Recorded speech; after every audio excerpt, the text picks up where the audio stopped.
Terrence Washington pulled his truck to the shoulder of Highway 9, his eyes fixed on the patrol car ahead with its hazard lights blinking against the gray November sky.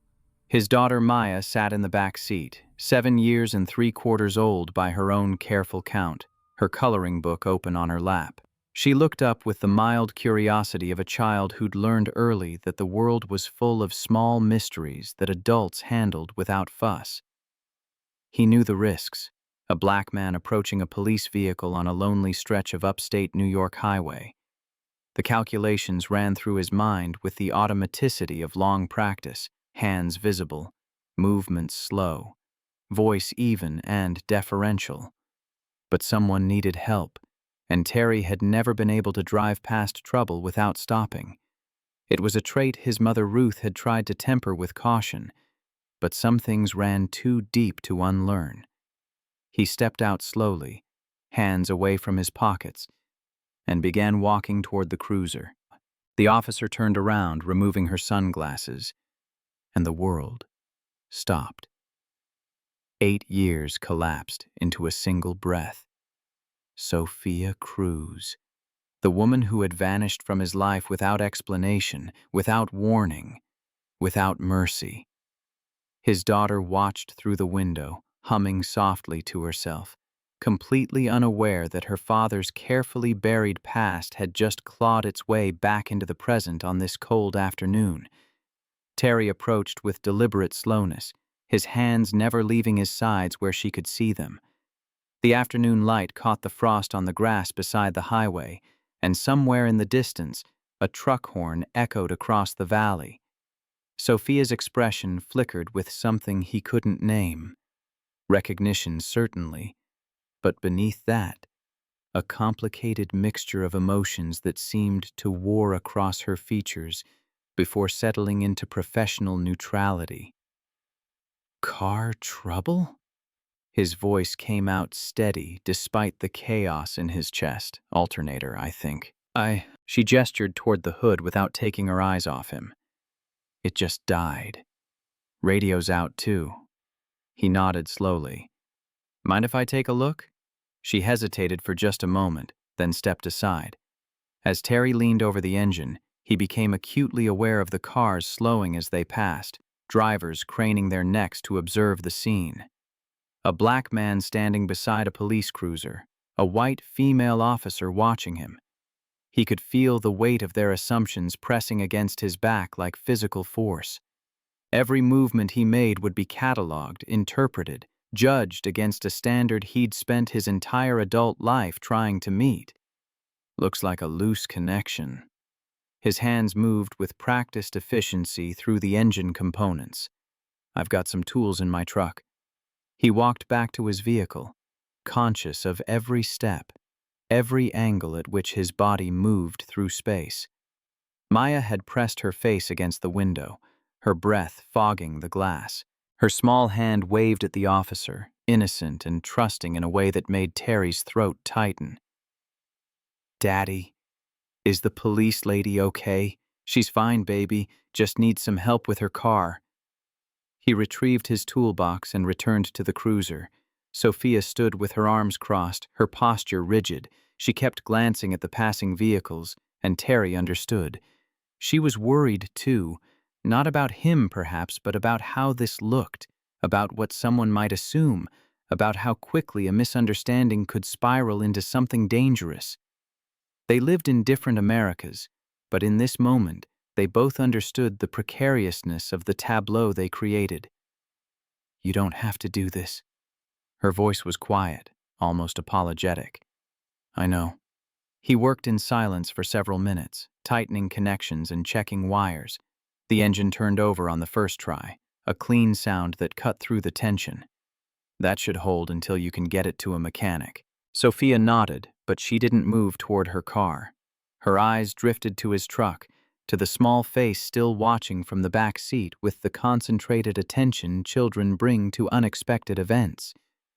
Is that your daughter? Yes. She's beautiful.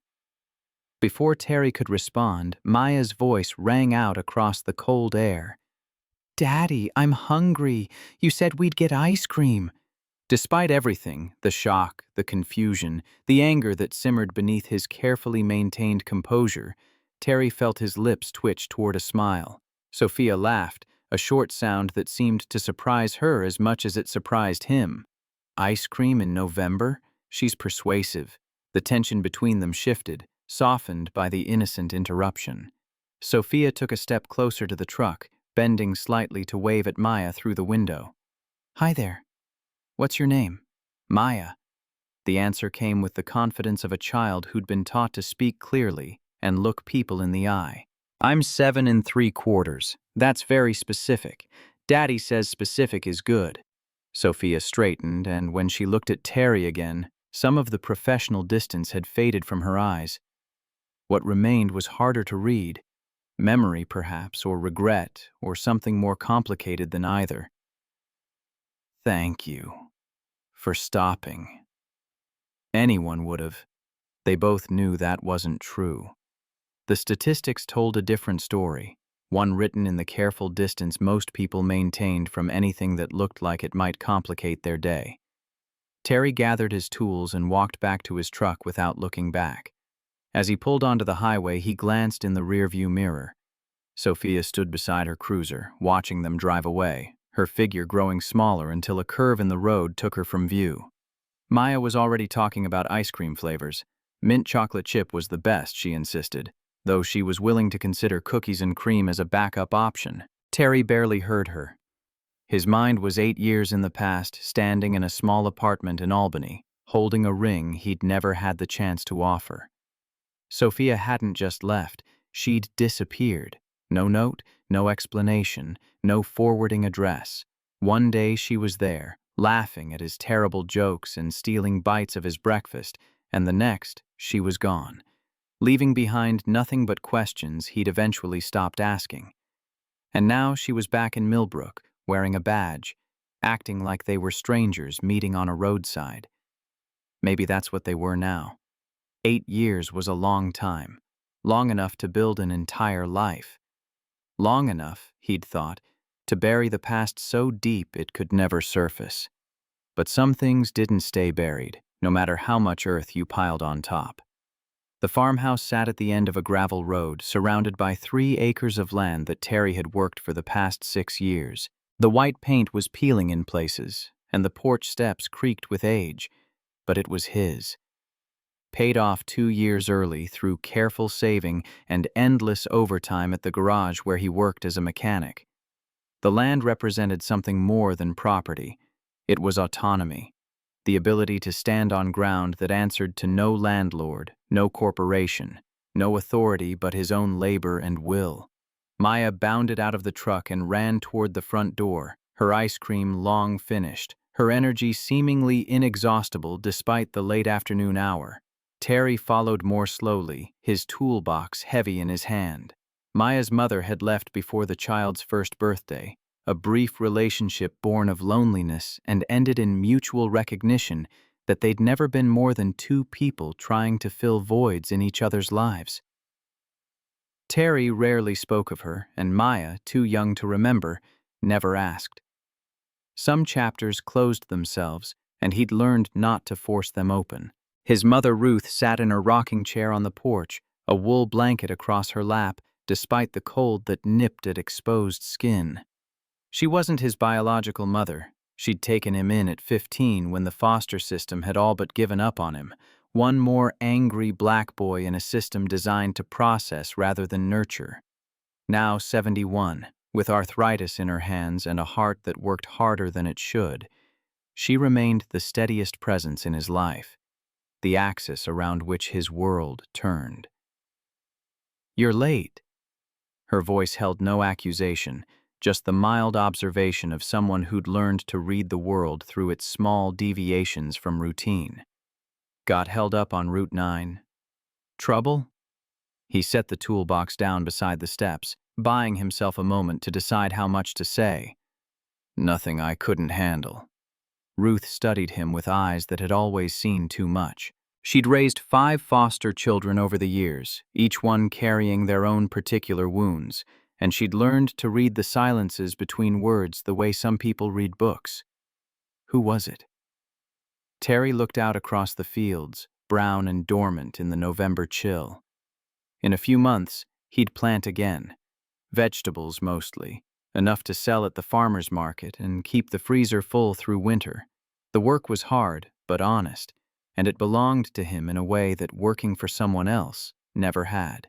Sophia Cruz, that girl who left. Ruth's rocking chair went still. Inside the house, Maya's voice echoed as she called for her grandmother to come see her new coloring book page. The sound floated through the door, bright and uncomplicated, a reminder of what mattered more than old pain. How do you feel about that? It was such a simple question, such an impossible one. I feel like it doesn't matter how I feel. She's here, I'm here. We'll probably run into each other. He shrugged, a gesture he didn't quite feel. It's a small town. Ruth rose slowly from her chair, the blanket falling to the side. She put a weathered hand on his arm, and her grip was surprisingly strong for someone whose joints ached in cold weather. You've built something good here, Terry. For yourself, for that child. Don't let old ghosts shake the foundation.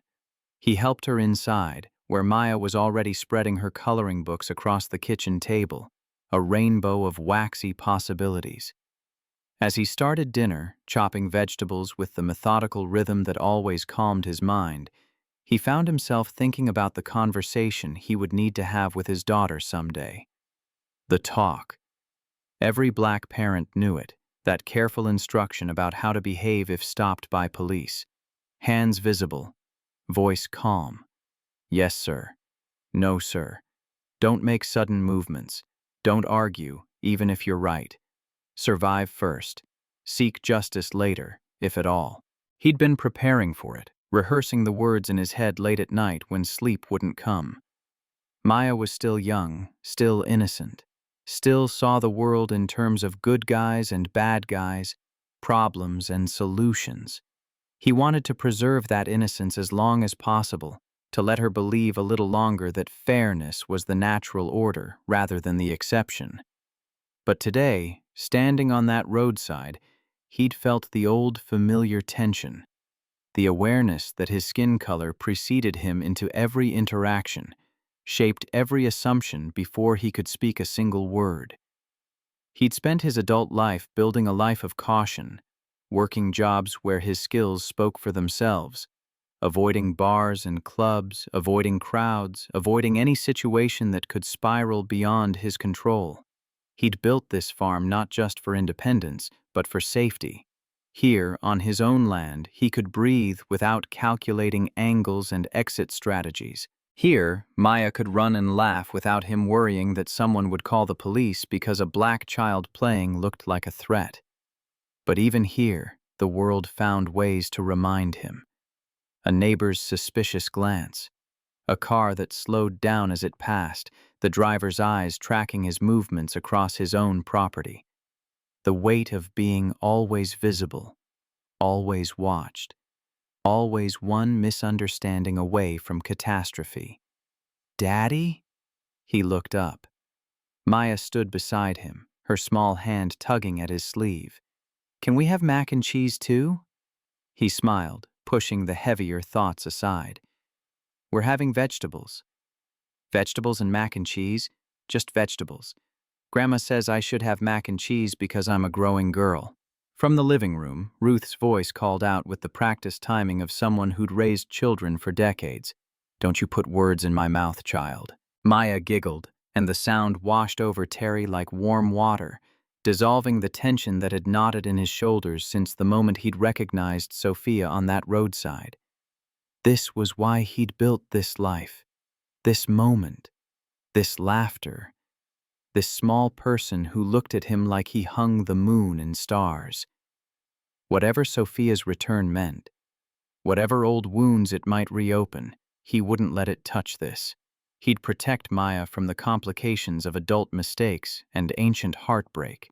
She deserved better than to inherit his pain. But as he lay in bed that night, staring at the ceiling while the wind rattled the old windows, he couldn't shake the memory of Sophia's face, the way she'd looked at him before putting her sunglasses back on, like she wanted to say something, like she was afraid to. The way her eyes had softened when she saw Maya, something in her expression that looked almost like longing. 8 years was supposed to be long enough to forget, to move on, to become someone new. But apparently, 8 years was just long enough to make the past hurt differently. The Saturday farmers market in Millbrook had been a weekly tradition for as long as Terry could remember. Local vendors set up their stalls along Main Street, selling everything from fresh produce to handmade crafts. It was the kind of small-town ritual that made him feel connected to something larger than himself. Neighbors who knew his name, familiar faces, the comfortable rhythm of buying what he needed from people who grew it themselves. Maya loved it for the kettle corn, which she ate with the single-minded focus of someone who understood that some pleasures demanded full attention. They were examining a display of winter squash, Maya pointing out the ones that looked like they had faces, when he saw her. Sophia stood 3 stalls down, dressed in civilian clothes, a blue sweater and jeans, her hair loose around her shoulders instead of pulled back in the tight bun she'd worn with her uniform. She looked different this way, softer somehow, though she carried herself with the same careful posture he remembered from before, that slight tension in her shoulders like she was always ready for something to go wrong. She saw them at the same moment. For a breath, neither moved. Then Maya spotted her, and the decision was taken out of Terry's hands. "Daddy, it's the police lady." Before he could respond, his daughter had broken away and was running toward Sophia with the boundless enthusiasm that only children possess, unencumbered by the weight of history and hurt. "Hi. Remember me? I'm Maya."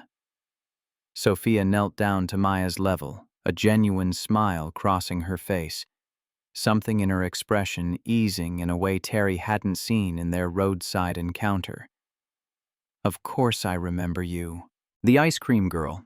We got mint chocolate chip. It's the best flavor. What's your favorite?" "Probably strawberry."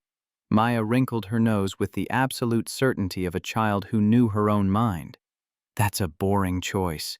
Terry had caught up to them by then, and he put a gentle hand on Maya's shoulder. "Maya, that's not polite, but it's true." Sophia laughed, standing up, and for a moment the years seemed to fall away. She'd always had a good laugh, easy and genuine, before everything went wrong. "She's not wrong. It is a boring choice. I've just always liked it." The interaction drew attention from nearby vendors and shoppers. Terry felt their eyes, the subtle weight of observation. A black man, a white woman, a child between them. People making calculations, forming assumptions, creating narratives that might have nothing to do with reality but would shape how they were perceived nonetheless. One of the vendors, an older man who sold honey and beeswax candles, leaned over his table with the casual curiosity that carried its own implications. "You two know each other?" The question was directed at Sophia, but the subtext was clear. "Explain this. Justify this proximity. He helped me with car trouble last week. I was stranded on Route 9. Her voice was even, professional, the tone of someone who'd learned to navigate questions that carried more weight than their surface simplicity suggested. "Ah, Good Samaritan, then."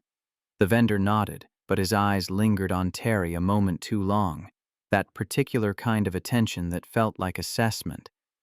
"Something like that." Terry put his hand on Maya's shoulder, the gesture both protective and purposeful. "We should get going. Still need to pick up eggs. But Daddy, I want to show her my loose tooth." "Maybe next time, baby." Sophia's smile had faded, replaced by something more complicated. She'd seen how these dynamics played out, how innocent interactions could be perceived through lenses of suspicion and assumption. But understanding didn't change anything.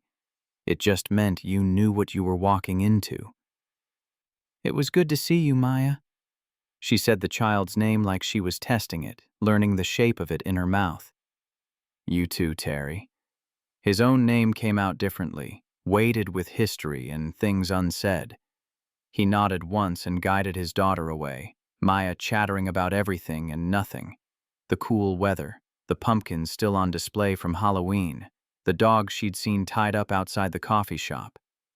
Terry listened with half his attention, the other half processing what had just happened, what it meant, what it might cost. Sophia could leave this town whenever she wanted. She could take a promotion, transfer to a new jurisdiction, start over somewhere else with a clean slate and no complicated history. She had that freedom, that mobility, the privilege of departure. If things got uncomfortable, if the weight of the past became too heavy, she could simply disappear again, just as she had 8 years ago, vanishing between one breath and the next. But Terry was rooted here. His farm, his daughter, his mother, his life was built into this soil, woven into the fabric of this community, despite the fact that the community didn't always welcome the weaving. He couldn't just pull up stakes when things got uncomfortable. He had to live with whatever consequences came, had to explain his presence to suspicious vendors, had to navigate a world that always seemed to demand explanations from people who looked like him.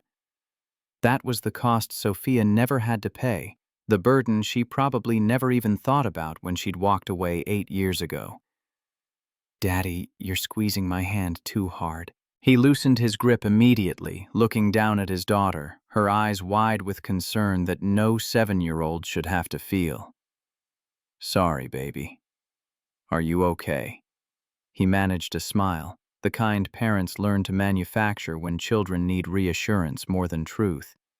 "I'm fine. Just thinking." About what? About how to explain a world that doesn't make sense. About how to teach you to navigate spaces that weren't built for us. About how to love you enough to prepare you without scaring you. About what kind of eggs we should get. Brown or white? Brown.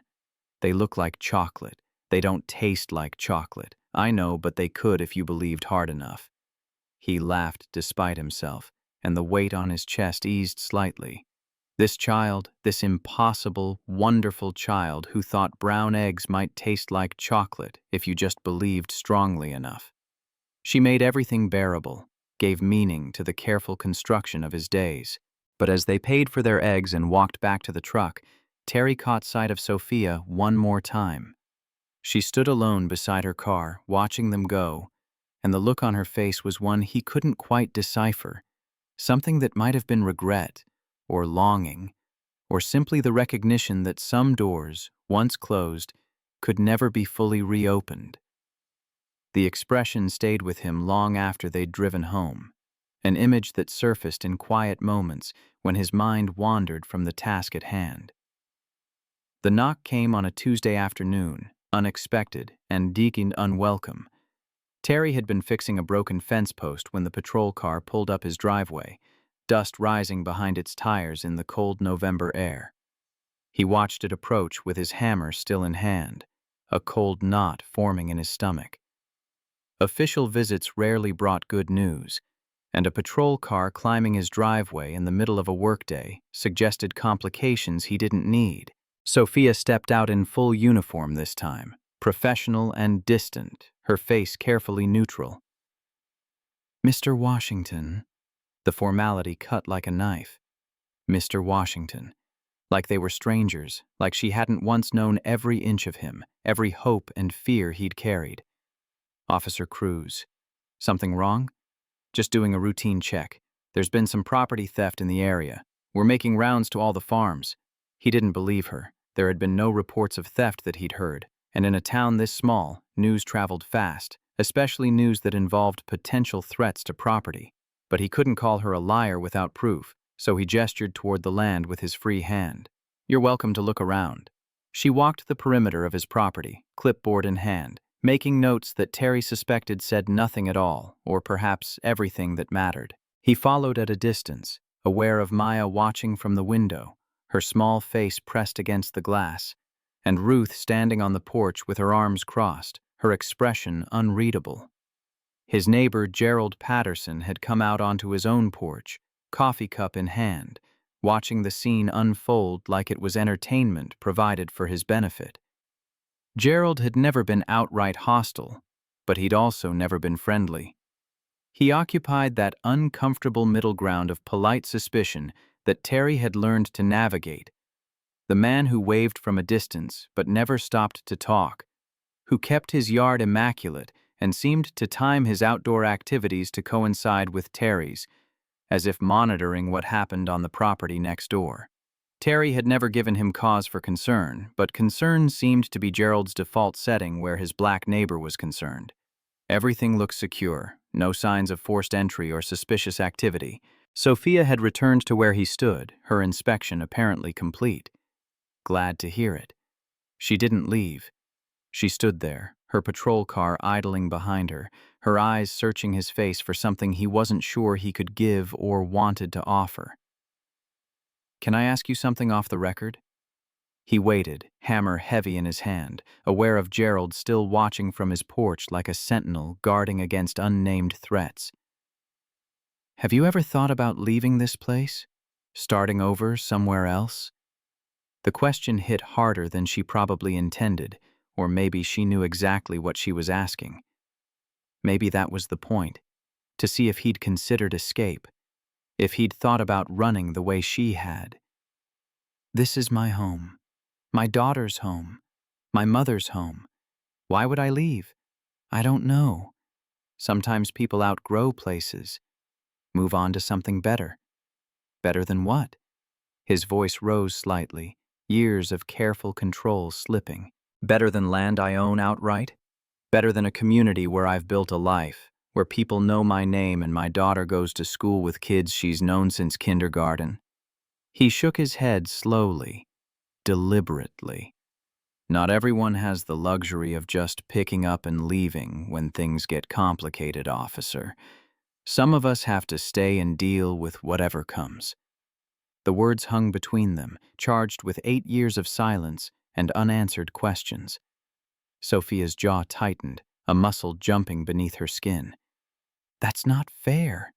Neither was waking up to find you gone. No note, no explanation, no forwarding address, just gone, like you'd never existed, like what we had meant nothing." He set down his hammer, giving himself something to do with his hands besides clench them into fists. "So you'll forgive me if I don't take advice about moving on from someone who made running away look easy." She flinched as if he'd struck her, and for a moment, something raw and unguarded flickered across her face before the professional mask reasserted itself. "Marcus. Thank you for checking on the property, officer. I assume you have other farms to visit." For a long moment, she didn't move. Then she nodded once, sharp and professional, and walked back to her car. He watched her drive away, dust rising behind her tires in clouds that caught the afternoon light. Gerald Patterson was still on his porch, still watching, and Terry wondered what conclusions the man was drawing, what stories he was constructing from the tableau of a black man and a police officer having what looked like a tense conversation on a Tuesday afternoon. Terry picked up his hammer and went back to fixing the fence, but his hands were shaking, and the nail he'd been driving sat crooked in the wood.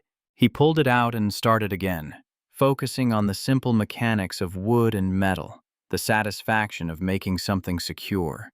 It was honest work, the kind that left him tired but satisfied at the end of the day.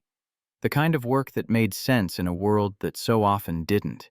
She came back 3 days later, not in uniform this time, not with an excuse about property theft or routine checks. She came at dusk when the sky was streaked with orange and purple, and the first stars were beginning to appear above the bare trees. Terry was on the porch, a cup of coffee growing cold in his hands, watching the day surrender to night with the quiet satisfaction of someone who'd learned to find peace in small moments. He saw her headlights before he heard her engine, the beams cutting through the gathering dark. She parked at the end of the driveway and walked the rest of the way, her steps slow and uncertain, like she was giving herself time to change her mind with each footfall. "Maya's asleep. Ruth, too." He said it before she could speak, establishing the parameters of what could and couldn't happen in this conversation. "I know."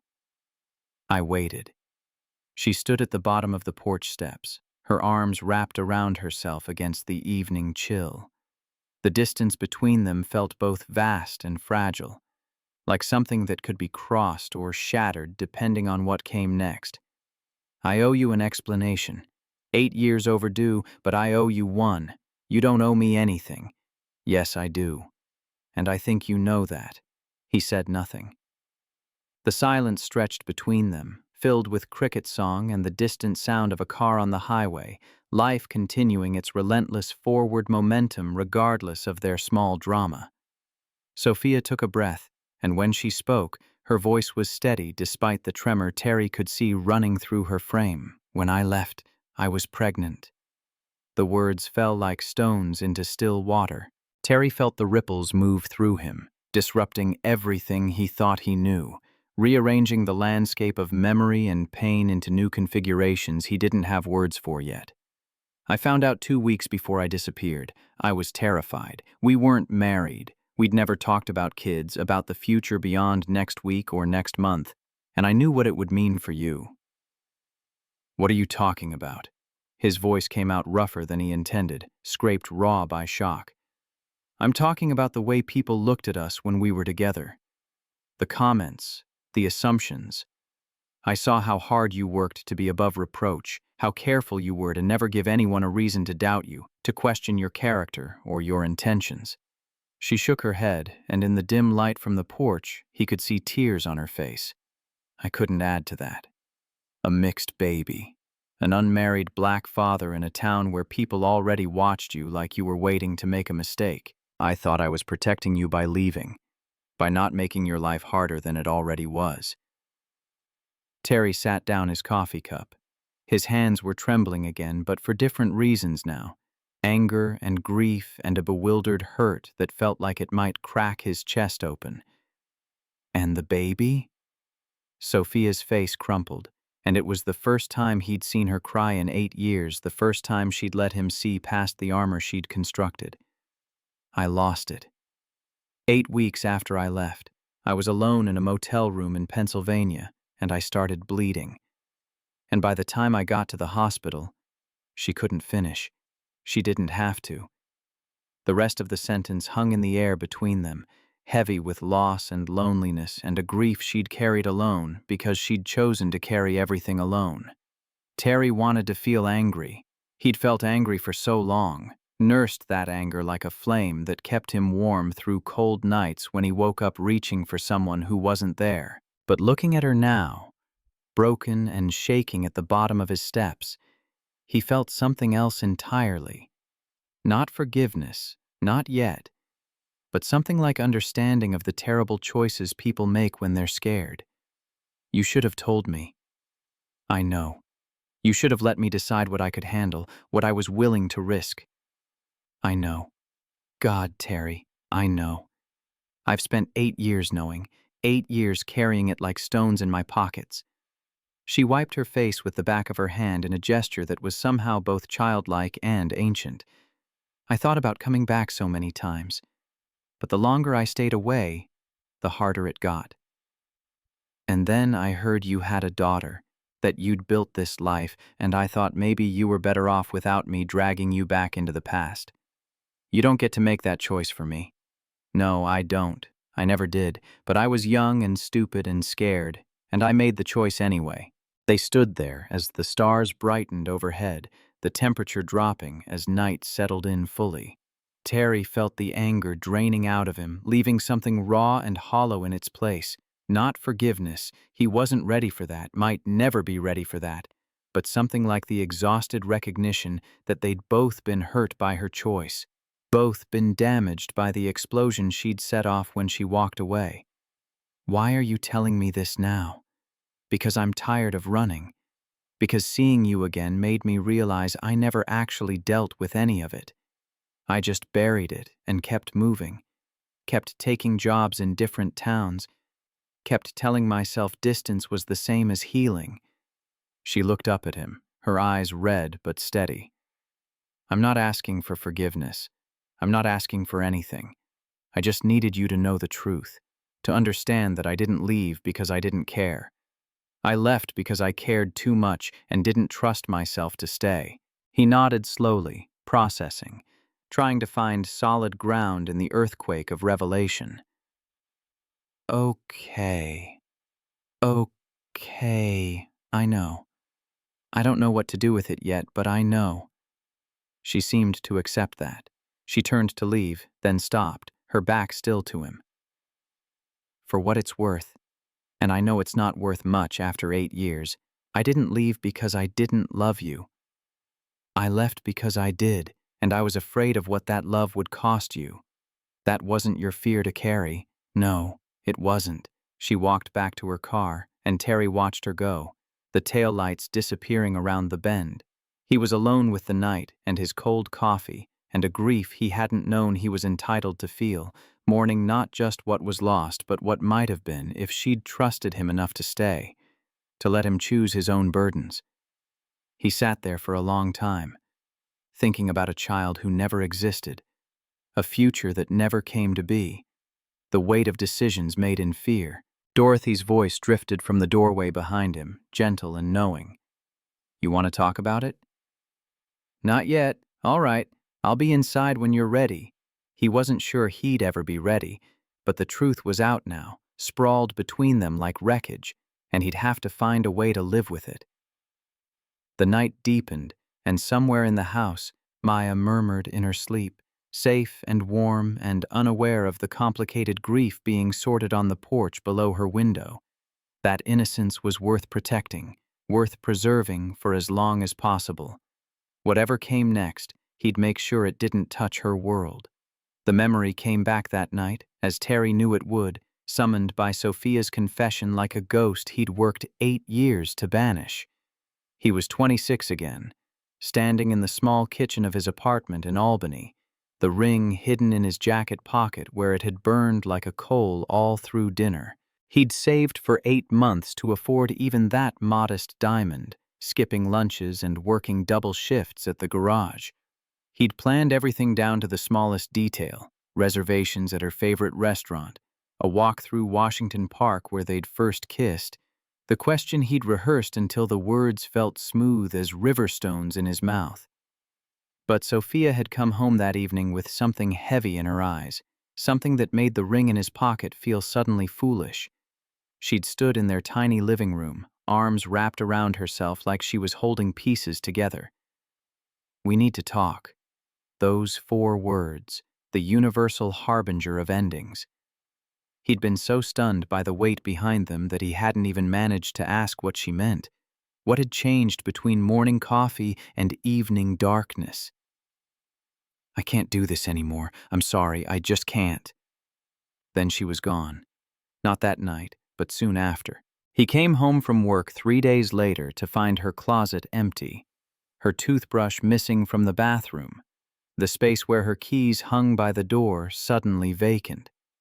No forwarding address, no mutual friends who would admit to knowing where she'd gone.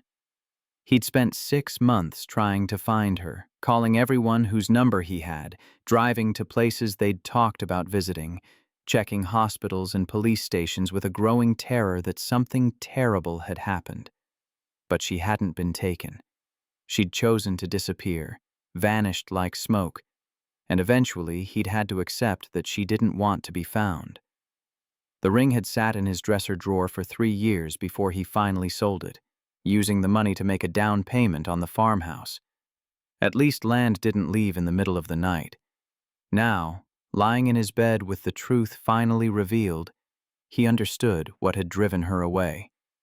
She'd been scared, pregnant and terrified and convinced that she knew what was best for both of them. But understanding didn't erase the anger that returned now, hot and familiar, settling in his chest like an old wound reopened. The anger wasn't because she'd left, though that hurt enough on its own. It was because she'd decided for him. She'd looked at his life, at the challenges he faced as a black man in America, and she'd decided he couldn't handle more. Couldn't handle her. Couldn't handle a child. Couldn't handle the complications that came with loving someone who didn't share his skin color in a world that punished such crossings. It was prejudice of a different kind, soft and well-intentioned, wrapped in the language of protection and care.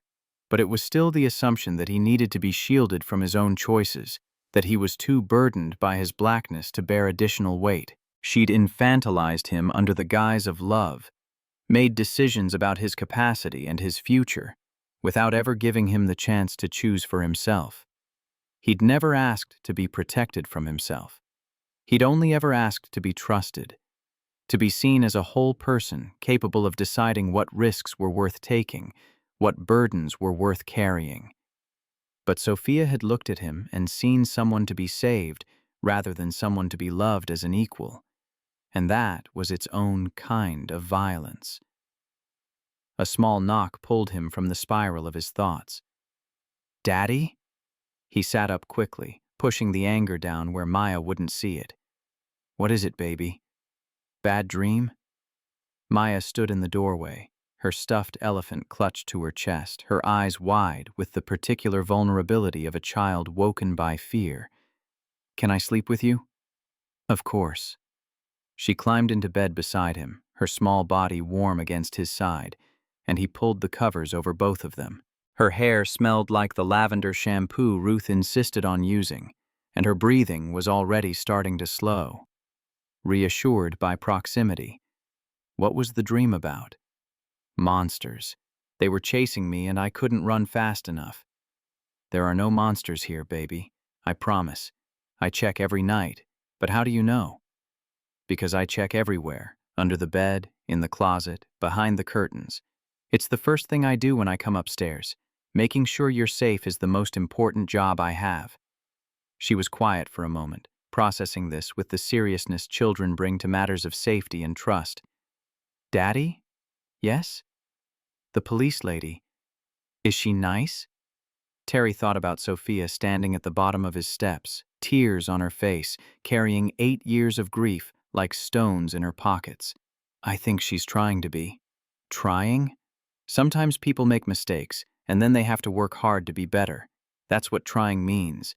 It's not about being perfect. It's about showing up even when it's hard. Maya yawned, already drifting back towards sleep, her fears soothed by his presence.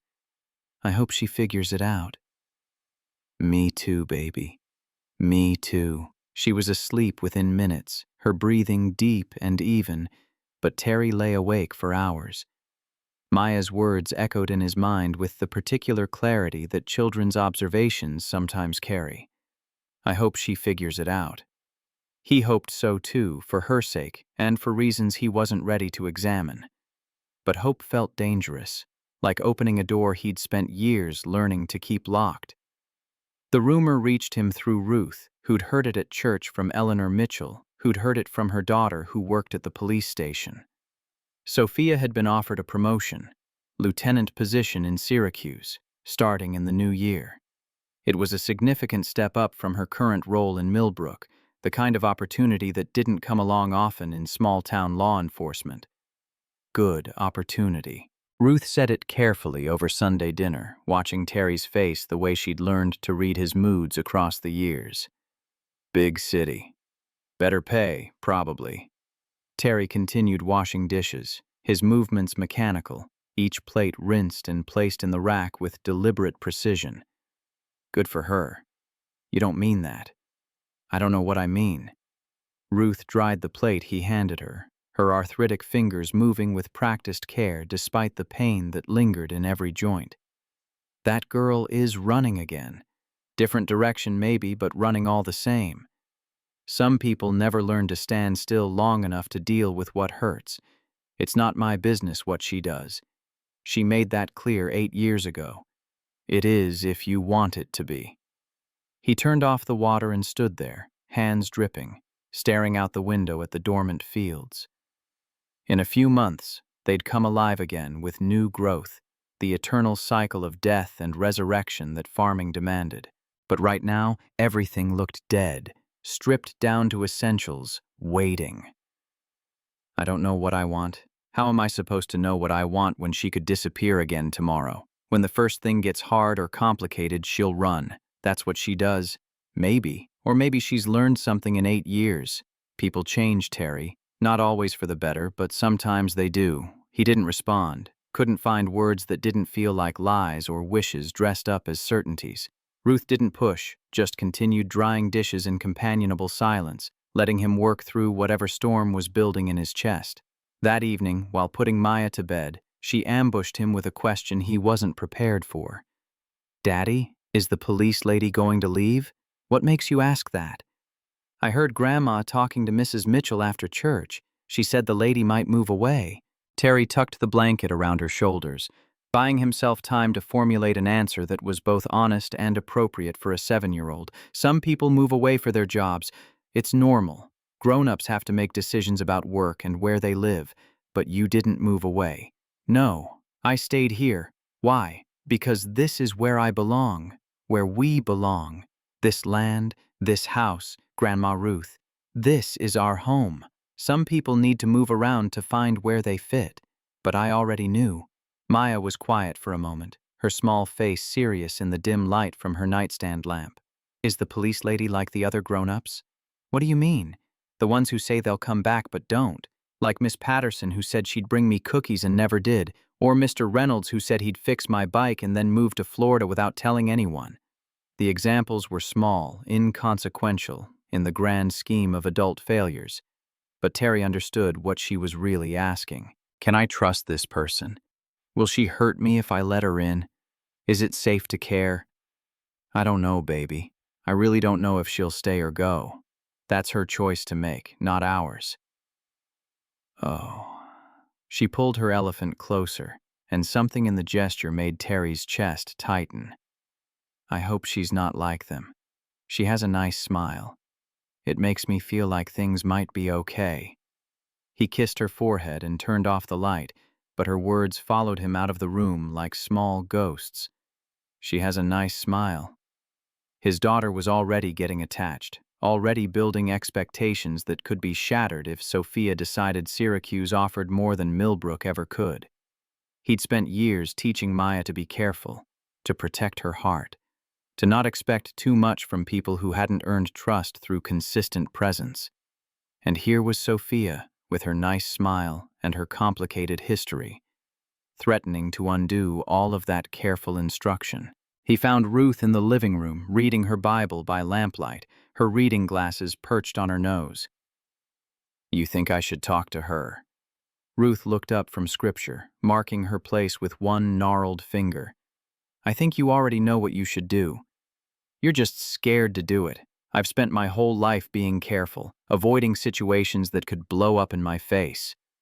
And now you want me to walk right into one?" Ruth closed the book with deliberate care and removed her glasses.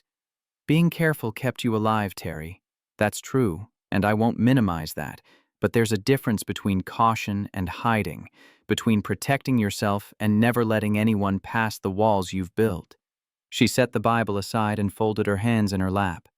"That child upstairs is watching everything you do, learning how to be in the world from how you move through it. Every wall you put up, every time you choose safety over risk, she's taking notes. One day, she's going to decide whether the world is something to hide from or something to engage with, and that decision will be shaped by what she sees you do. I'm teaching her to survive." Ruth's voice was gentle but unyielding, carrying the weight of wisdom earned through decades of raising wounded children. Survival isn't living, and you, of all people, should know the difference.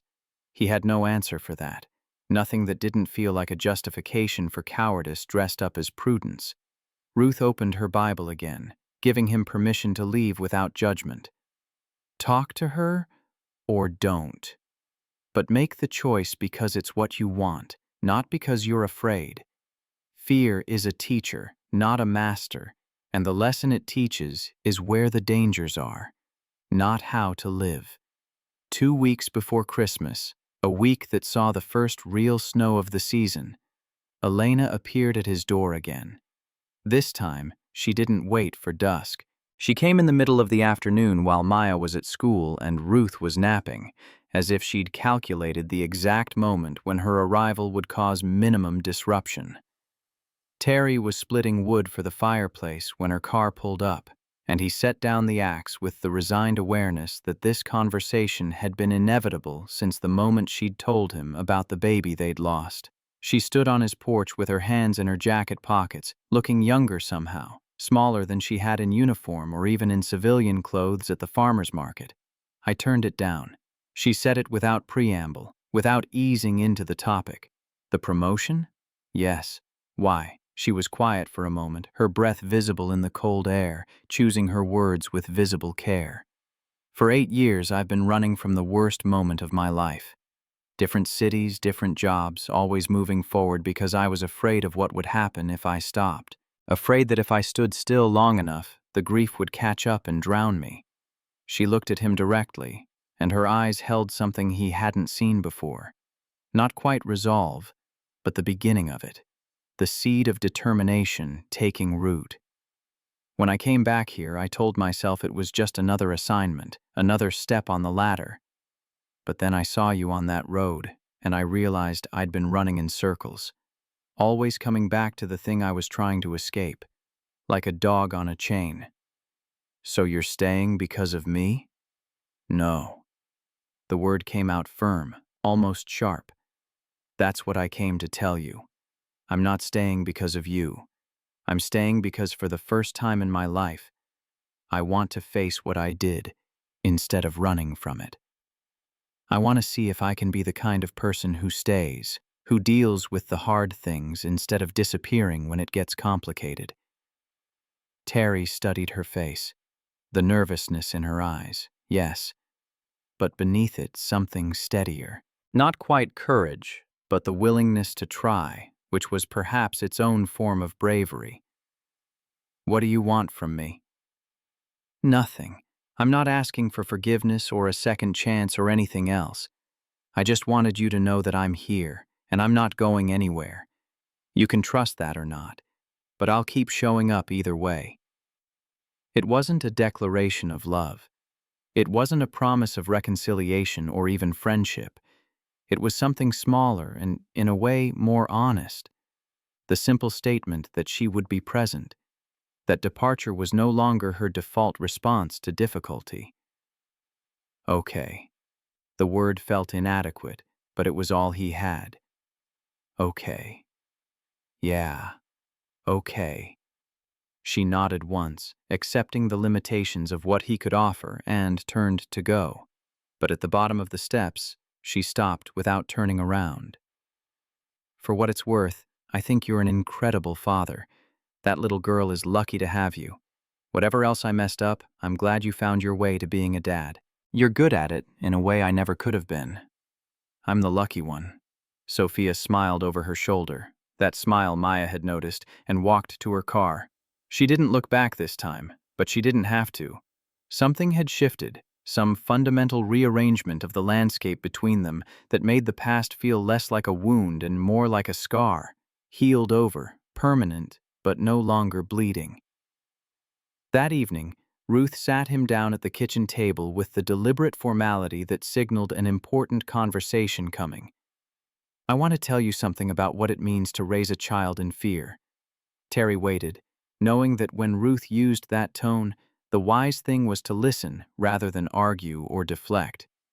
When you came to me, you were 15 years old. Angry, terrified, convinced the world was out to get you and that everything you did was just delaying the inevitable. The system had chewed you up and was ready to spit you out, and you knew it. She folded her hands on the table, her knuckles swollen with arthritis, but her grip still strong. I understood that fear. God knows I felt it myself, being black in this country, watching my own children navigate a world that saw them as threats before it saw them as people. But I also knew something you didn't understand yet. What's that? Fear is a teacher, not a master. It can show you where the dangers are, help you avoid the obvious traps, but it can't tell you how to live. If you let fear make all your decisions, you end up with a life so small and careful that you might as well not be living at all. She removed her reading glasses and set them aside, meeting his eyes directly. You've done better than all right, Terry. You've built a life, raised a daughter, made something good out of what the world gave you. But that girl upstairs is watching every choice you make, every wall you put up. She's taking notes, learning what it means to be an adult, to navigate fear and hurt and disappointment. I don't want her to be naive. I don't want her walking into situations that could hurt her just because she trusted too easily. There's a middle ground between naive and closed off. between trusting everyone and trusting no one. You found it once, with Sophia, before everything fell apart. You were open in a way I'd never seen before. Hopeful. You let yourself want something more than just survival. And look how that turned out. Ruth's voice remained gentle but carried steel beneath the softness. Yes, look how it turned out. You got hurt. You survived. You built something beautiful out of the wreckage.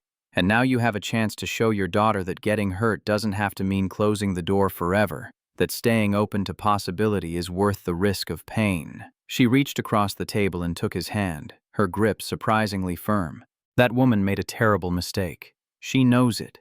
She's trying to make amends, not by asking for something from you, but by being present, by staying when she could run. That means something, Terry. Maybe not everything, but something. What do you want me to do?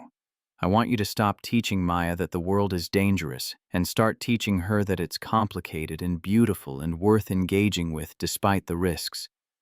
I want you to show her that love, in whatever form it takes, is always worth the possibility of loss. He sat with her words long after she'd gone to bed, the house quiet except for the wind rattling the windows and the settling sounds of old wood adjusting to temperature changes. Ruth was right, as she usually was about matters of the heart and character.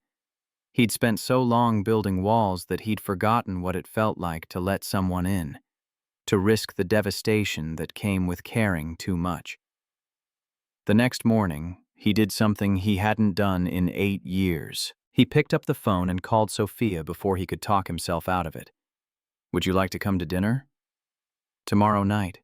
Her surprise was audible in the silence that stretched between his question and her answer. "Are you sure?" "No, but I'm asking anyway." 6 o'clock. Ruth's making pot roast. I'll be there. Thank you, Terry. Don't thank me yet.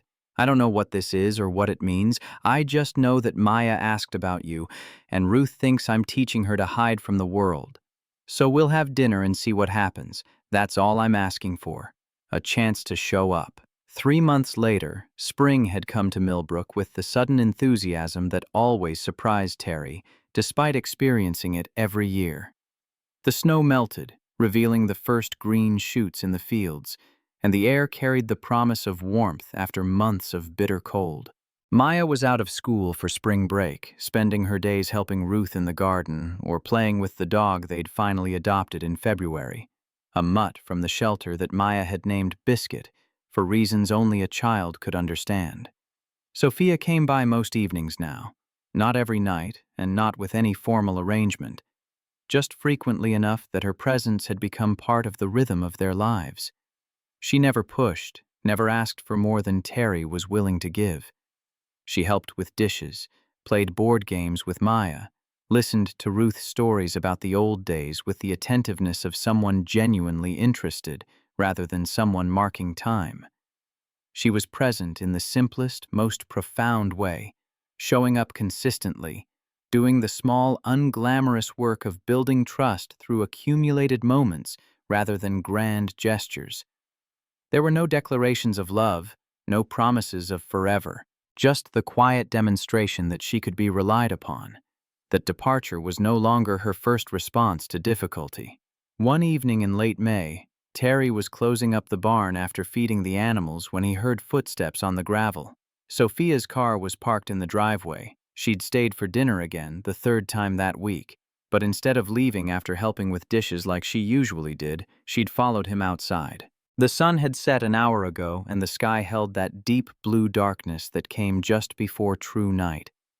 The barn smelled of hay and old wood and the particular earthiness of a place where things grew. Sophia stood in the doorway, backlit by the single bulb hanging from the ceiling, and for a moment, neither of them moved. "I'm still scared." The admission came out quieter than he'd intended, vulnerable in a way he hadn't allowed himself to be since she'd left 8 years ago. Of what? Of me leaving again? Of that. Of letting Maya down. Of opening myself up and getting destroyed again. Of wanting something I can't have. Of hoping and having that hope turn to ash. She stepped inside the barn, closing the distance between them. The space felt intimate in a way the porch never had. Enclosed, private, away from windows where Ruth might see, where Maya might wake and wander out looking for him. I think being scared is part of it. The courage isn't in not being afraid, it's in staying anyway, in choosing connection despite the risk of loss. Her hand found his in the dim light, and this time he didn't hesitate.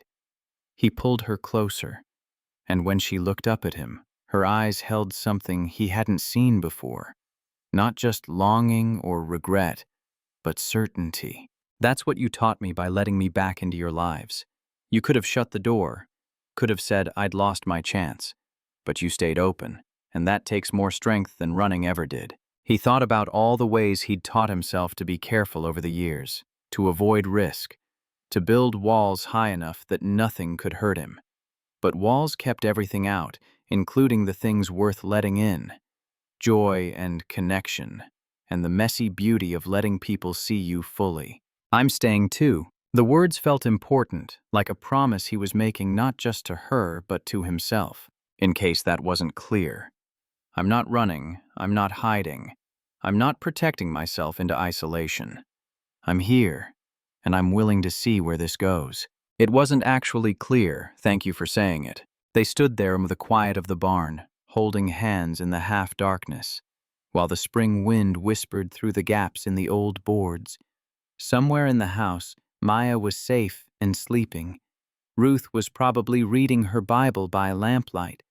The farm continued its eternal rhythms around them, the soft sounds of animals settling for the night, the creak of wood expanding in the cooling air, the distant call of an owl hunting in the fields. Terry had built this place as a fortress, a sanctuary where he could control the variables and minimize the risks. But standing here with Sophia, he understood that the strongest foundations weren't built on isolation. They were built on the willingness to let people in, despite knowing they could hurt you. That was the real courage, not the absence of fear, but the choice to love anyway. She squeezed his hand gently, then let go. They walked back to the house together, close enough that their shoulders touched, but not so close that it felt like a claim either of them had to defend. Inside, the porch light illuminated the path home. Maya's toy truck sat abandoned on the steps where she'd left it before dinner. Ruth's rocking chair sat empty, waiting for tomorrow's sunset. This was what healing looked like. Not dramatic declarations or perfect resolutions, but the quiet accumulation of moments where you chose presence over protection, where you risked your heart one more time because the alternative was a life too small to hold everything you were meant to become. They paused at her car.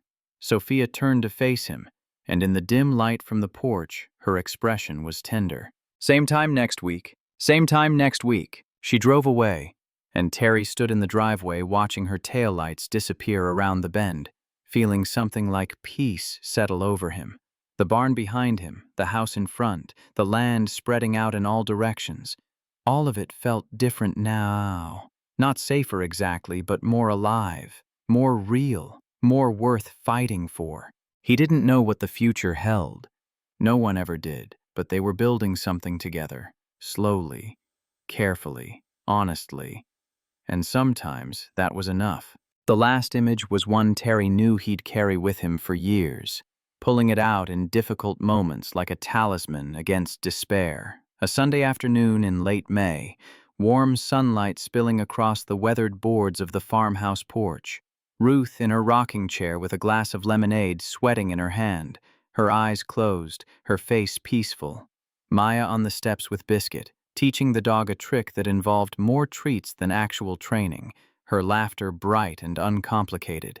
And Sophia beside him on the porch swing, close enough that their shoulders touched but not so close that it felt forced or presumptuous, just the comfortable proximity of two people learning to occupy the same space again. No one was speaking. The moment didn't require words or explanation or analysis. It simply existed, perfect in its ordinariness, precious because of, rather than despite, its simplicity. Terry looked out at the land he'd worked for 6 years, the life he'd built from nothing but determination and careful planning. He thought about all the times he'd been afraid, all the walls he'd constructed, all the ways he'd tried to protect himself from a world that often seemed designed to break him. He thought about Sophia and the terrible choice she'd made out of misguided love, about the years they'd lost, about the future that might have been if she'd trusted him enough to stay the first time. But mostly, he thought about what was right in front of him, this imperfect, complicated, beautiful moment. Healing wasn't about forgetting. It wasn't about pretending the past hadn't happened or that the scars didn't matter. It was about staying when it was hard, staying when you were scared, staying when every instinct told you to run because running felt safer than risking your heart again. The people who loved you weren't the ones who never hurt you. They were the ones who stayed after the hurt and did the work to make things right, who showed up consistently, even when showing up was difficult, who chose connection over comfort and presence over protection. Maya's laughter echoed across the fields, and Sophia squeezed his hand gently before letting go. Ruth opened her eyes and smiled, and Terry sat there on his porch, surrounded by the family that had found its way back to him through persistence and grace. He didn't know what the future held. No one ever did. But they were here, all of them together. And sometimes, that was enough. The phone call came on a Thursday morning in early December, 3 weeks after Sophia had turned down the Syracuse promotion. Terry was in the barn repairing a section of fence that had rotted through the previous winter when Maya came running across the yard with his cell phone held high like a trophy. "Daddy, it's Ms. Sophia. She sounds weird." He took the phone, his chest tightening at the urgency in his daughter's voice. "Terry, I need to tell you something before you hear it from someone else." Sophia's voice was strained, professional in that way that meant she was holding herself together through sheer will. "What happened? Captain called me into his office this morning. Someone filed a complaint. They're saying I have a conflict of interest with your family, that I closed the property theft investigation too quickly because of our personal relationship. We don't have a personal relationship. You come to dinner sometimes. That's not, I know. But apparently someone's been watching, keeping track. They're questioning my judgment, my professional ethics. Internal Affairs wants to interview me." The words landed like stones, each one carrying weight that accumulated into something crushing. Terry leaned against the barn wall, his free hand gripping the rough wood. "Who filed the complaint?" "They won't tell me. Anonymous." "But Terry, if they dig into my background, if they find out about us 8 years ago, about the baby." His mind raced ahead, calculating consequences, weighing risks. "Can they fire you? They can do whatever they want if they decide I compromised an investigation. And if word gets out that I'm spending time with you and Maya, people will talk. You know how it is here." She was right. In a town this small, perception mattered more than reality. People would construct narratives that fit their existing beliefs, and a white female cop spending time with a black man and his daughter would generate exactly the kind of speculation that could destroy both their reputations through different mechanisms. So what do we do? "I don't know. I wanted to warn you. If investigators come around asking questions, you need to be careful. Don't lie, but don't volunteer information either. And Terry, maybe I should stop coming by for a while, until this blows over." The suggestion hit harder than it should have, given that their reconciliation was still fragile, still tentative. "Is that what you want?" "No. But it might be what's necessary to protect you and Maya from whatever storm is coming." After the call ended, Terry stood in the barn for a long time, staring at nothing, his mind turning over possibilities like rocks in a tumbler. Someone was watching. Someone cared enough about Sophia's presence in his life to file a formal complaint. And the most likely candidate was obvious. Gerald Patterson, the neighbor who'd spent 2 years observing Terry's life with the attention of someone keeping score. That evening, after Maya had gone to bed, Terry sat Ruth down and explained the situation. Her face remained calm, but her hands tightened on the arms of her rocking chair. This is about more than just her job. You know that. I know. They want to isolate you, make it clear that getting close to people brings consequences. It's an old tactic, Terry. Make the cost of connection too high, and eventually people stop trying. Ruth's voice carried the weight of someone who'd seen this pattern play out across decades, who understood the machinery of social control in ways Terry was still learning. What should I do? That depends. Are you willing to fight for this? For her? Because if you are, it's going to get ugly. People will talk, people will judge, and they'll make Maya's life harder just to punish you for stepping outside the lines they've drawn. The question hung in the cold December air. Terry thought about Sophia's face when she played board games with Maya, the careful way she'd learned to be present without overstepping, the 3 months of consistent showing up that had started to rebuild something he'd thought was permanently destroyed. Yeah, I'm willing to fight. Ruth nodded slowly, something like pride flickering across her weathered features. Then you'll need to be smarter than they are. Document everything. Keep records of every interaction, every dinner, every time she's been here. Make it boring and ordinary and impossible to twist into something it's not. 2 days later, the investigators came. 2 men in plain clothes showing badges that identified them as internal affairs from the county sheriff's department.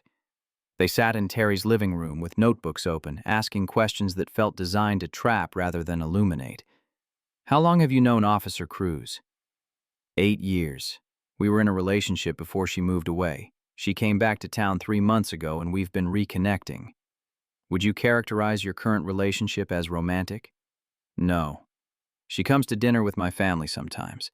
We're figuring out if we can be friends again after a long time apart. Has Officer Cruz ever discussed active investigations with you? Never. She's always been completely professional. Did you know she was the investigating officer on the property theft complaint filed against you? I found out when she showed up at my door, and there was no theft. Someone filed a false report, which she determined through proper investigation. The questions continued for an hour, circling back to the same territory from different angles, looking for inconsistencies that didn't exist because Terry was telling the truth. When the Kitiki finally left, he felt wrung out, exhausted by the effort of remaining calm and measured when he wanted to rage at the absurdity of having to justify who he chose to have dinner with. Maya had been at school during the interview, but she came home to find Terry sitting on the porch despite the December cold, staring out at fields that would lie dormant for months yet. Daddy, you look sad. Just thinking, baby, about Ms. Sophia? The question was too perceptive, too knowing for a 7-year-old, but Maya had always been observant in ways that caught Terry off guard. Yeah, about her. Is she in trouble? Maybe. Some people don't like that she's friends with us. Why not? Because the world doesn't always make sense, and sometimes people get upset about things that shouldn't matter. Maya climbed into his lap, her weight solid and reassuring. I like her. She's nice to me. She doesn't treat me like I'm little. I like her too. That's why this is hard. Will she go away again? The question he'd been dreading, delivered with the directness only children could manage. I don't know. She doesn't want to, but sometimes what people want isn't what they get to have. That night, Sophia called again. Her voice was different this time, not strained but exhausted, like someone who'd been running too long without rest. The interview didn't go well. They're recommending a formal review of my case files, going back 6 months, looking for patterns of compromised judgment. Terry's grip tightened on the phone. This is because of me, because you've been coming here. This is because someone wants to punish me for not staying in my lane, for having a life outside the job, for being involved with... She stopped, but he knew what she'd been about to say. For being involved with you. For crossing lines that shouldn't exist but do. For stepping over boundaries that were never officially drawn but were always enforced. I talked to a lawyer today.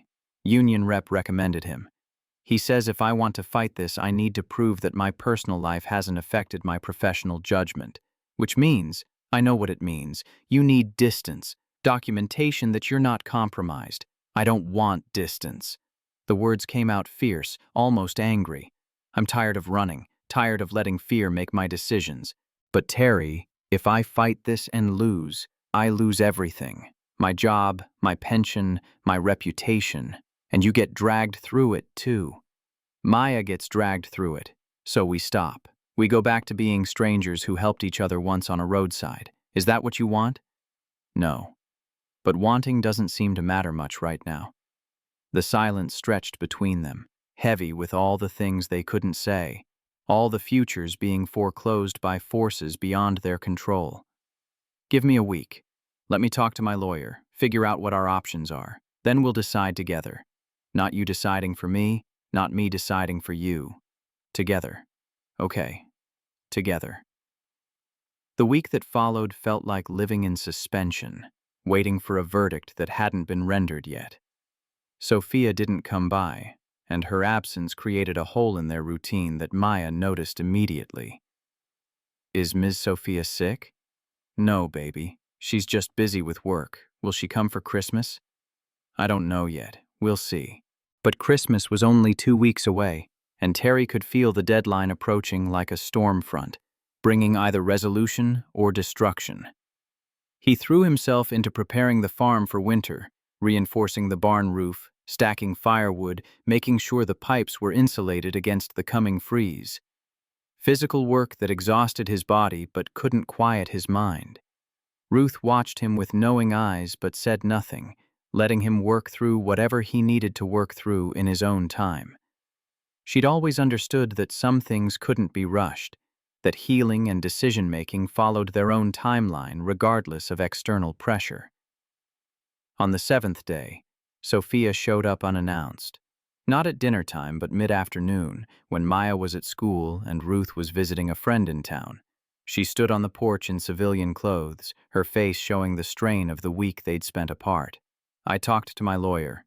He laid out my options. And I can accept a voluntary demotion, move to a different district, and this goes away quietly. Or I can fight it, which means a formal hearing, public record, dragging both of us through an investigation that will examine every moment we've spent together." "What did you tell him?" "That I needed to talk to you first. That this wasn't just my decision to make." Terry gestured to the porch chairs, and they sat, the distance between them feeling both vast and infinitesimal. "What do you want to do?" Sophia's laugh was short and bitter. "I want to tell them all to go to hell. I want to fight this and win and prove that I'm a damn good cop who hasn't compromised anything." But wanting that doesn't make it smart. What does your gut say? That fighting will destroy us both. That the system is designed to make people like us choose between personal happiness and professional survival. That no matter how right we are, the process itself is the punishment. She turned to look at him directly. "But I'm also tired of letting fear win. Tired of choosing safety over everything else. You've been braver than me in that way. You stayed open even when it was terrifying. You let me back in when you had every reason to keep me out." Terry thought about Ruth's words, that Maya was watching, learning how to navigate the world from his choices. If he told Sophia to take the demotion, to prioritize safety over connection, what would that teach his daughter? That love was only worth pursuing when it was convenient? That the world's disapproval should dictate who you let into your life? "Fight it." The words came out stronger than he'd expected. "What?" "Fight it. Don't accept the demotion. Make them prove their case in a formal hearing. And I'll testify if they need me to. I'll stand up in whatever room they put us in and tell them exactly what's been happening. That you've been rebuilding trust with someone you hurt. That you've been present and consistent and entirely professional. That whatever personal connection we have hasn't affected your job performance. Terry, if we do this, everyone will know. Your neighbors, Maya's school, the whole town. They'll talk, they'll judge, they'll make assumptions. Let them. I'm done living small to make other people comfortable. My daughter deserves to see her father stand up for what matters, even when it's hard, especially when it's hard. Sophia's eyes filled with tears, but she was smiling through them. "You're sure?" "No. But I'm willing anyway." 3 days before Christmas, The formal hearing took place in the County Administration Building, a gray concrete structure that seemed designed to intimidate. Terry sat in the hallway outside the hearing room, his suit jacket feeling too tight across his shoulders, his tie strangling him. Ruth had stayed home with Maya, sparing the child from whatever ugliness might unfold. Sophia's lawyer was a sharp-eyed woman named Patricia Chen, who'd built her reputation defending police officers against administrative overreach. She'd spent 2 hours with Terry the previous week, preparing him for potential questions, warning him about the tactics internal affairs might use to discredit his testimony. They'll try to make your relationship with Officer Cruz sound improper. They'll ask about the past, about the pregnancy, about whether you're trying to rekindle a romance. Stay calm, stick to facts, don't let them bait you into anger. When they finally called him in, the room felt smaller than he'd expected. Institutional gray walls, fluorescent lights that buzzed faintly, the kind of space designed to intimidate through sheer bureaucratic blandness. 3 panel members sat behind a long table, 2 men and a woman, all wearing expressions of professional neutrality that masked whatever judgments they'd already formed. Name placards stood in front of each. Deputy Director Morrison in the center, flanked by Captain Robert Chen and Lieutenant Margaret Kowalski. Sophia sat to one side with her lawyer, her face composed but pale. She didn't look at him when he entered, but her hands were clasped so tightly in her lap that her knuckles had gone white. Patricia Chen gave him a small nod of encouragement as he took his seat at the witness table. The court reporter's fingers hovered over her stenotype machine, waiting. Someone coughed in the back of the room. The fluorescent lights hummed their monotonous song. Terry became acutely aware of his body in this space, the only black person in a room full of white officials who would determine whether his relationship with Sophia was appropriate, whether their connection compromised her professional judgment. The irony wasn't lost on him. A panel of strangers, none of whom had walked a day in his shoes, would decide what risks he was allowed to take with his own heart. Mr. Washington, thank you for agreeing to testify.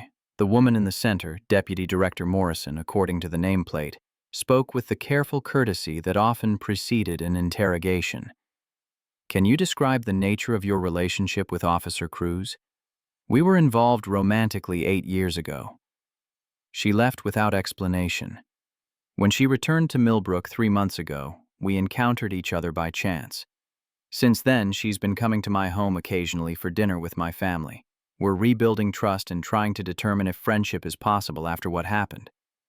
Has this relationship affected any police investigations involving you or your property? No. Officer Cruz investigated a false property theft complaint filed against me, determined it was baseless, and closed the case. She was thorough and professional throughout. One of the male panel members leaned forward. But you had history. Doesn't that create bias? Bias toward what? Finding me guilty of something I didn't do? She investigated, found no evidence, and closed the case. That's literally her job. The questions continued, probing and circling, looking for cracks in his testimony. They asked about the pregnancy, about why Sophia had left, about whether he'd pressured her to resume their relationship. Each question felt designed to paint him as either a victim or a predator, never simply a man trying to navigate complicated emotions with someone he'd once loved. Patricia Chen objected frequently, pushing back when questions crossed into irrelevant territory, but the cumulative effect was exhausting. Terry felt the weight of their suspicion, the presumption that any relationship that crossed racial lines must be somehow suspect or inappropriate. After an hour, they dismissed him. He waited in the hallway while they interviewed Sophia, his leg bouncing with nervous energy, his hands clenched in his lap. When she finally emerged 2 hours later, she looked wrung out, her professional composure cracked. How bad? They wanted to know everything. Every dinner, every conversation, every moment I've spent with Maya. They asked if I was using your daughter to get close to you, if I had ulterior motives, if I'd compromised investigations to maintain access. Her voice shook with suppressed rage. They made it sound dirty, like trying to make amends was some kind of manipulation. Patricia Chen emerged behind her, tucking papers into her briefcase. They'll render a decision within 48 hours. I think we presented a strong case, but these panels can be unpredictable. Be prepared for either outcome. The 2 days that followed were among the longest of Terry's life. He went through the motions, making meals, checking on Ruth, playing with Maya and Biscuit. But his mind was always elsewhere, turning over the hearing, wondering what the panel had concluded. Maya knew something was wrong, despite his efforts to shield her. On Christmas Eve morning, she cornered him in the kitchen while he was making breakfast. "Is Ms. Sophia coming tomorrow?" "I don't know, baby. Did she do something bad?" "No. She didn't do anything wrong. Some people just don't like that we're friends. Because she's white and we're black?" The question, delivered with 7-year-old directness, made Terry's chest tighten. He'd tried so hard to preserve her innocence, to let her exist in a world where skin color didn't determine who you could love or befriend. But innocence had an expiration date, and apparently that date was today. "Yeah, that's part of it. That's stupid. It is. But stupid doesn't mean it's not real." Maya was quiet for a moment, processing this new information about the world's architecture. "I still want her to come for Christmas. She said she'd teach me how to make empanadas like her grandmother taught her." "I know, baby. We'll see what happens." The call came that afternoon. Sophia's voice was steady, but Terry could hear the tears beneath it. "They cleared me. No evidence of compromised judgment, no disciplinary action. I keep my job, my rank, everything." "Thank God." Terry stepped out onto the porch, needing air, needing space to process the relief flooding through him. Gerald Patterson was in his yard, trimming hedges that didn't need trimming, positioned perfectly to observe Terry's house. Their eyes met across the property line. Gerald set down his shears and walked to the fence, his posture radiating something between satisfaction and resentment. Terry crossed his own yard to meet him, not because he wanted confrontation, but because some things needed to be said. "Heard your lady friend got cleared." Gerald's voice carried that particular tone white men used when they wanted you to know they'd been keeping score. "She did, despite someone's best efforts to destroy her career over nothing." Gerald's jaw tightened. "I don't know what you're implying, but people have a right to be concerned when police officers show favoritism." "You filed the complaint." Terry's voice was quiet, factual. "You've been watching my house for 2 years, timing your yard work to coincide with mine, keeping track of who comes and goes. You saw Sophia here and decided to weaponize the system against both of us. I have no idea what—" "Save it. They might not be able to prove it was you, but we both know. So here's what's going to happen. You're going to keep living in your house. I'm going to keep living in mine. But you're done watching, done speculating, done trying to make my life your business." Gerald's face flushed red. "This is still a free country. I can look wherever I want from my own property." "You can. But if I catch you on my land again, if I see you taking photos, if I hear about one more anonymous complaint, I'll make sure everyone in this town knows exactly what kind of neighbor you are. How you spend your time monitoring a black man's life instead of living your own." Terry turned and walked back toward his house, leaving Gerald sputtering at the fence line. The confrontation should have felt good, standing up, drawing boundaries, refusing to be intimidated. But mostly Terry just felt tired. Tired of having to defend his existence. Tired of proving he deserved to live in peace on land he'd paid for with his own labor. Ruth was standing in the doorway when he reached the porch. "That needed doing." "I know, doesn't mean I enjoyed it." She patted his arm as he passed. "The righteous thing and the easy thing are rarely the same. But you did right." "But Terry, they made it clear that I'm being watched now. Any hint of impropriety, any suggestion that my personal life is affecting my work, and they'll come down hard. I'm essentially on probation even though they didn't call it that. So we have to be careful. More than careful. Perfect. Which means, I know what it means. We document everything. We keep things appropriate. We give them nothing to twist into something else. Can you live like that? Always being watched, always being judged? I've been living like that my entire life. Welcome to my world. The words came out harsher than he'd intended, but they were true. Being scrutinized, being required to be twice as good and 3 times as careful, that wasn't new territory for him. It was just Tuesday. I'm sorry. I didn't mean. I know. And I'm sorry too. Sorry that trying to be part of your life brings this kind of heat. But Sophia, I meant what I said. I'm not backing down. If you want to be here, then be here. We'll deal with whatever comes. On Christmas morning, Sophia arrived at 9 with a bag of gifts and ingredients for empanadas. Maya's squeal of delight echoed through the house, and Ruth met Sophia at the door with a hug that spoke volumes about approval and acceptance. They spent the day cooking together, Terry handling the turkey, Ruth managing sides, Sophia teaching Maya the precise art of folding empanada dough. The kitchen was warm and loud and filled with the kind of chaotic joy that came from too many people trying to help at once. Gerald Patterson walked by twice during the day, each time slowing to peer at the cars in the driveway with obvious interest. Terry saw him through the window and felt a surge of defiance. Let him look. Let him report to whoever was listening. This was Terry's home, his family, chosen and blood, and he was done apologizing for who he let through the door. After dinner, while Maya was distracted with new toys in the living room, Sophia helped Terry clean up the kitchen.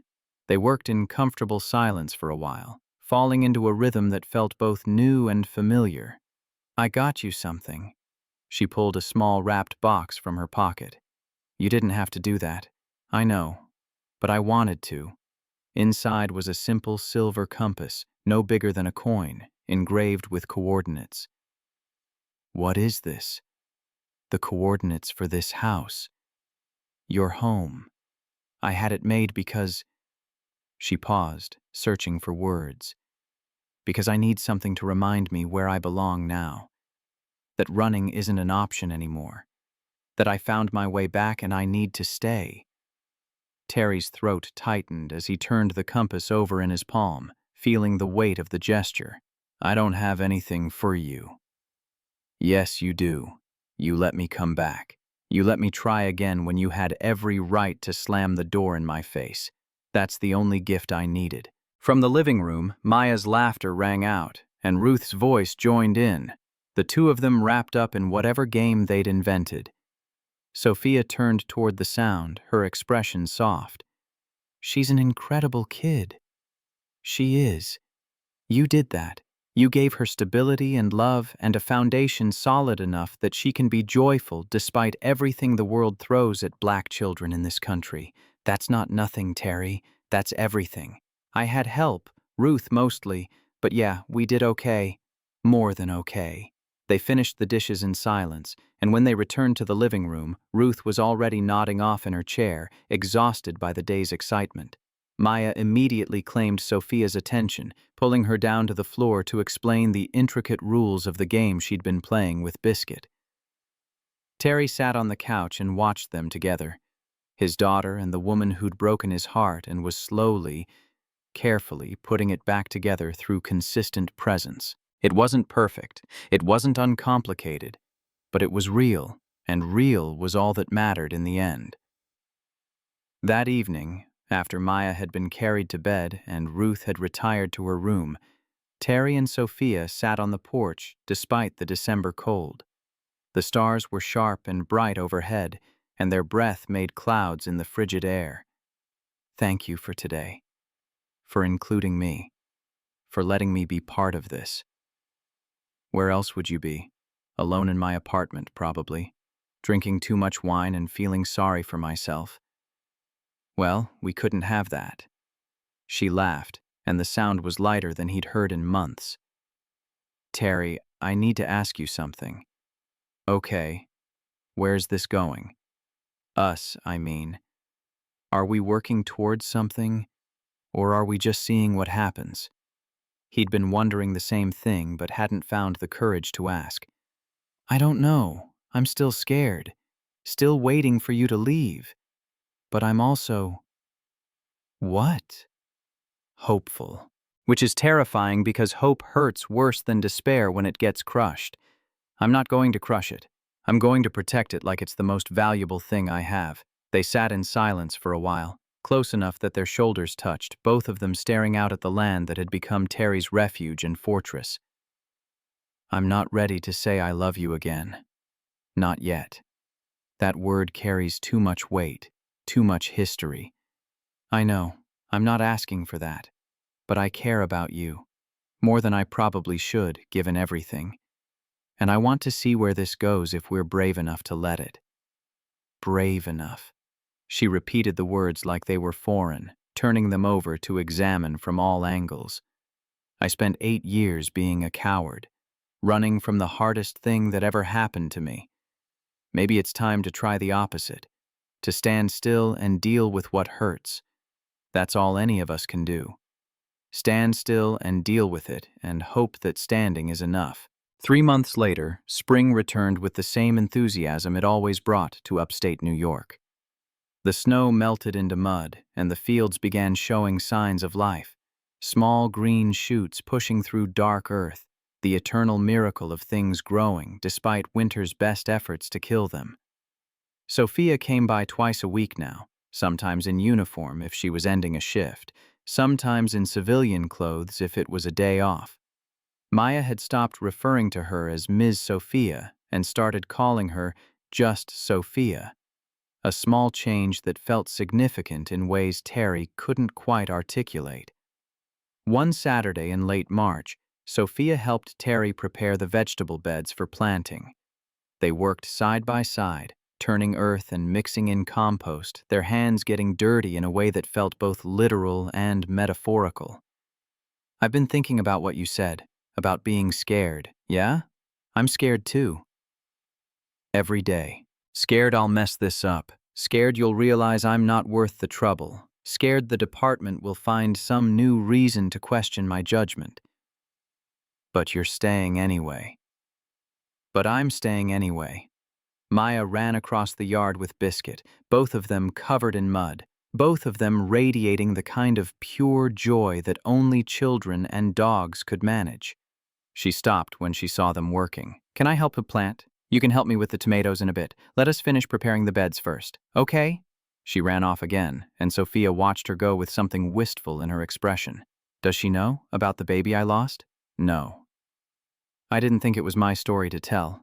Thank you for that, for letting me decide when and how to share it, will you? Tell her, maybe someday, when she's old enough to understand that sometimes people make choices they regret for the rest of their lives, that mistakes can be survived but not erased. They finished preparing the beds, and Maya returned to help plant tomato seedlings with the careful concentration of someone determined to do the job right.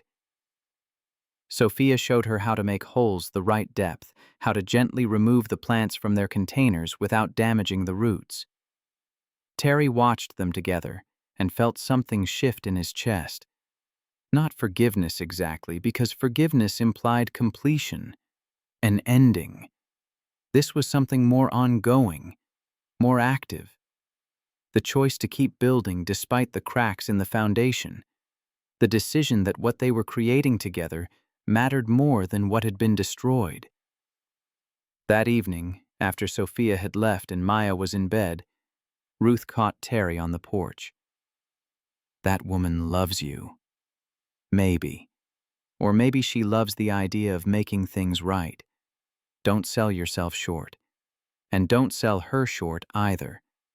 She could have taken the easy way out, accepted the demotion, moved away, started over somewhere new. But she stayed and fought. That means something. I know it does. I'm just afraid of what it costs us. Everything worth having costs something. The question isn't whether you'll pay, but whether you'll get value for the price. The school spring concert arrived in early May, one of those rituals that marked time in a small town. Maya had been practicing her solo for weeks, a simple folk song about seasons changing, and she was nervous in that way that made her talk twice as fast as usual.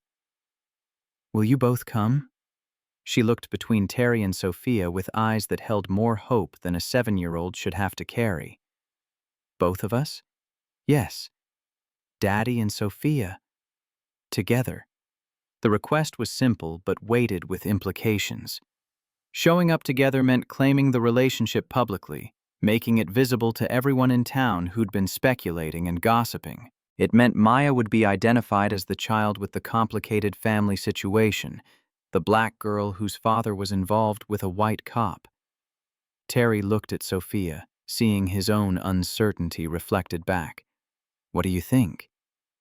"I think if Maya wants us both there, we should both be there. People will talk. People are already talking. Let's give them something true to talk about instead of speculation." The concert took place in the elementary school gymnasium, folding chairs arranged in rows, teachers herding excited children into place. Terry and Sophia sat side by side, leaving a respectful distance between them, but their presence together was noted. He felt eyes tracking them, heads turning, whispers starting. Gerald Patterson was there with his wife, and his expression when he saw them was one of vindication, like he'd predicted this exact scenario. Other parents were more subtle, but the assessment was the same: calculating, judging, filing away this information for future reference. When Maya took the stage, her voice was clear and sweet, carrying across the gymnasium with the confidence of a child who believed she was loved enough to be brave. She found Terry and Sophia in the crowd and smiled, and Terry felt his throat tighten with pride so fierce it was almost painful. After the concert, Maya ran to them, still wearing her concert outfit, her face flushed with excitement. "Did you hear me? Was I good? You were perfect, baby." Sophia knelt down to Maya's level. "You were incredible. Your voice was so strong and clear. You should be proud. Did everyone see you here together?" The question was casual, but Terry heard the real inquiry beneath it. "Are you claiming this? Are you claiming us?" "Yeah, baby. Everyone saw." "Good. Because Sarah Thompson's mom said you two were just friends, and I wanted everyone to know that's not exactly right. What would be exactly right? That you're figuring it out. That's what you told me. That sometimes people have to figure things out and that's okay." Out of the mouths of children came wisdom that adults spent years failing to grasp. Terry and Sophia exchanged glances, and something passed between them. Recognition, perhaps, or simply the acknowledgement that Maya had named what they'd been too afraid to claim. That night, after Maya had been tucked in and Ruth had retired, Terry walked Sophia to her car. It had become a ritual, these few minutes at the end of the evening when they could speak without small ears listening. "Thank you for coming tonight. Thank you for letting me, for including me in these moments." She turned to face him, and in the dim light from the porch, her expression was vulnerable. "Terry, I know we said we're figuring things out, but I need you to know I'm not figuring out whether I want this. I want this. I want you and Maya and Ruth and this life you've built. I'm just figuring out how to be worthy of it. You don't have to earn your way in. That's not how this works. Then how does it work? You just have to stay. Keep showing up, keep being present, keep choosing this when it would be easier to leave. That's all I've ever needed." She kissed him then, tentative at first, asking permission through action rather than words. He kissed her back, and it felt both familiar and entirely new, like coming home to a house that had been renovated while you were away, recognizable but different, changed by time and intention. When they pulled apart, she was crying. "I missed this. I missed you. I missed who I was when I was with you before everything got complicated. We can't go back to who we were. That's not possible. But maybe we can become something new." Just the four of them, 5 counting the dog, occupying space together, choosing presence over protection. Maya looked up from her training session. "Can Sophia stay for dinner?" "If she wants to. I always want to." The answer was simple but carried the weight of intention, of commitment, of someone who'd learned the difference between wanting and choosing. "Can we have spaghetti? With garlic bread?" But not too much garlic this time. Last time it was really strong. Sophia and Terry exchanged glances, remembering meals from 8 years ago. garlic bread that had indeed been too strong, arguments about proper seasoning that had dissolved into laughter. I'll be more careful this time. I've learned some things about restraint. Maya ran back to Biscuit, already moving on to the next moment, and Ruth opened her eyes with a knowing smile. That child is happy. Yeah, she is.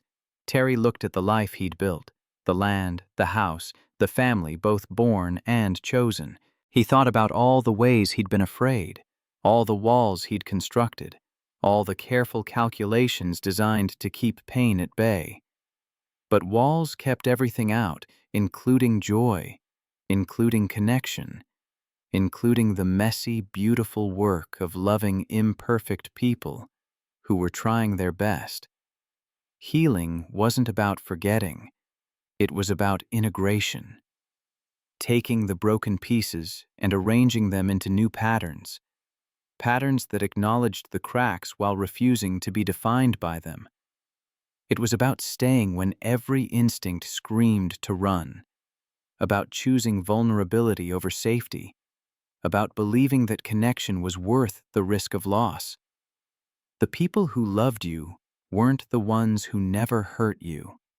They were the ones who stayed after the hurt and did the work to make things right, who showed up consistently even when showing up was terrifying, who chose you again and again despite knowing all your flaws and failures. Sophia reached over and took his hand, and he didn't pull away.